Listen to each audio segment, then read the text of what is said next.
Football খেলে গেছে অনেক লেজেন্ড, কিন্তু সব লেজেন্ড একটা নামের সামনে মাথা মতো করছে। ওই নামটা ক্রিশ্চিয়ানো রোনালদো। পেলে বলেছেন, রোনালদো সর্বকালের সেরা খেলোয়াড়, ওর মতো অ্যাথলেট আমি দেখি নাই। দিয়েগো মারাদোনা বলেছিলেন, রোনালদোর সাথে কারো তুলনা হয় না, ওর মতো কেউ হতে পারবে না। জিদান বলেছেন, রোনালদো আমার দেখা সর্বকালের সেরা খেলোয়াড়, ওর মেন্টালিটি অবিশ্বাস্য। রোনালদিনহো বলেছেন, রোনালদো ফুটবলটাকে অন্য লেভেলে নিয়ে গেছে, আমি ওকে সম্মান করি। মেসি বলেছেন, রোনালদো কে যে বোঝে না সে ফুটবলই খেলাই বোঝে না। নেইমার বলেছেন, রোনালদো একজন কিংবদন্তি, তার খেলা দেখলে যে কেউ তার প্রেমে পড়বে। এমবাপ্পি বলেছেন, রোনালদো আমার আইডল, ছোটবেলা থেকেই তাকে দেখে খেলা শিখেছি, আমিও তার মতো হতে চাই।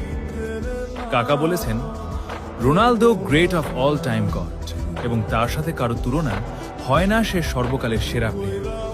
970-এর বেশি গোল, 5টা ব্যালন ডিওর, 5টা চ্যাম্পিয়ন্স লিগ, এক সিজনের 15টা ট্রফি জয়। নাম্বার না ভাই, নাম্বার তো লেজেন্ডরাই বলতেছে। এই জন্যই ও GOAT, greatest of all time, Cristiano Ronaldo. রোনালদোর সাথে কারো তুলনা হয় না, সে সবার আইডল, সবার অনুপ্রেরণা। ফুটবল খেলে গেছে